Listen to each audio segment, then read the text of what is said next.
Hello and welcome to KLANG Controller from a musician's perspective. Today we're talking about how a musician on stage can easily and quickly get to the perfect immersive mix on stage or in the studio. Let's get started. First of all, let me give you a quick overview of the session that we're using today. In this case, it's running on the KLANG Vocal where our KLANG controllers are connected. We're sending in a couple of individual drum channels, a parallel compression bus, some electronic drum pads and a click, bass DI and mic signals, some guitars, some keys and tracks, some vocal microphones, a stereo ambience microphone, as well as a couple of reverbs and delay. We're using a DPA 5100 immersive ambience microphone, then a couple of brass channels, string channels, and a section with submixes. Those submixes are created in the mixing board.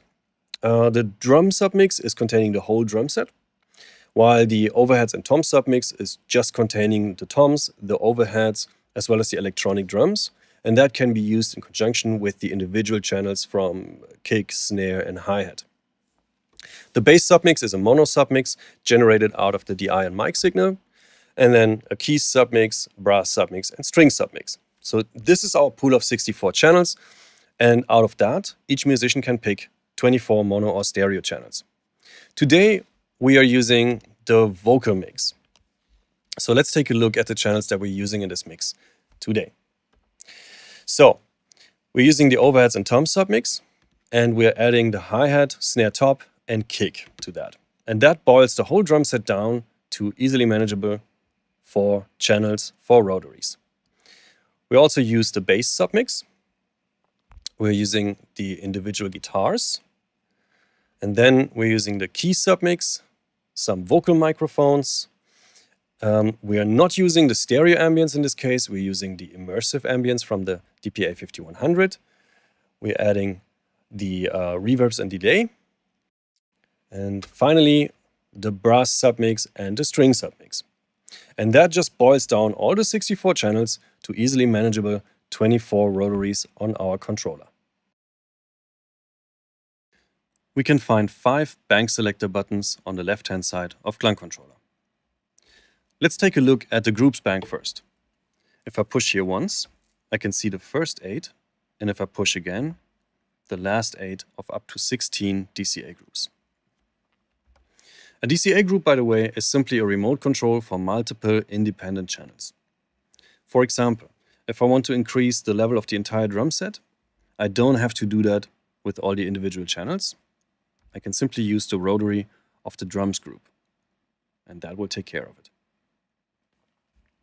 You can also see the optional relative mixing function in action. If I increase the level of one group, you can see a decrease of level in all the other groups, and vice versa. That helps us to keep the overall volume in check and ultimately protects our hearing, but it also makes mixing on stage for musicians much faster and more intuitive. We can also mute entire groups.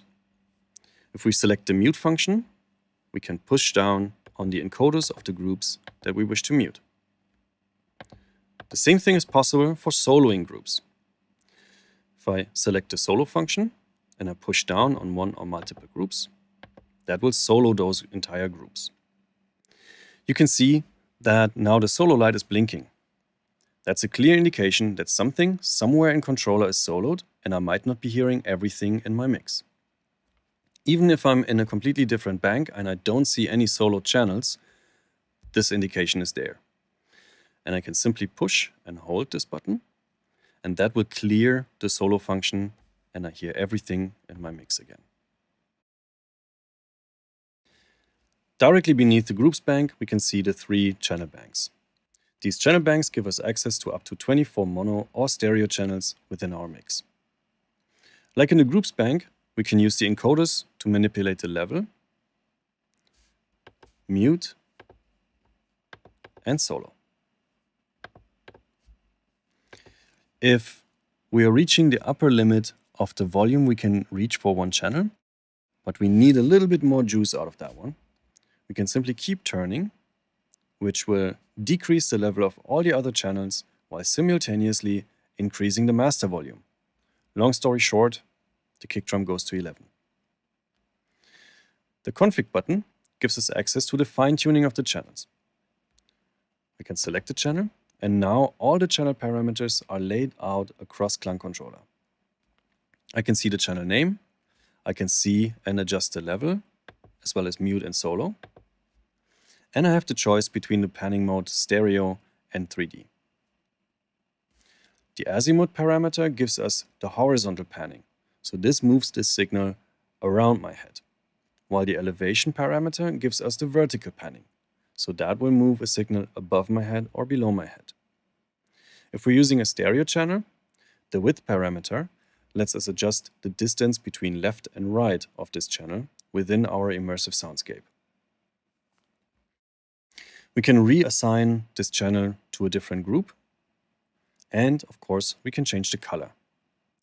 If we want to go back to the default color of the selected group we are in, we can simply push down on this encoder and we're back to the default color. There are also a couple of shortcuts for the binaural panning. If we push down on the azimuth encoder, we'll jump around in 90-degree angles. A quick swipe will give us a jump in 45-degree angles, while slowly turning it gives us a fine-tuning. The same thing is possible for the elevation. Turning it slowly will give us a fine-tuning. Pushing down will reset the elevation to head level, that means 0, and a quick swipe will jump in 15-degree angles. Like this, we can reach any angle around the head super quickly and super easily.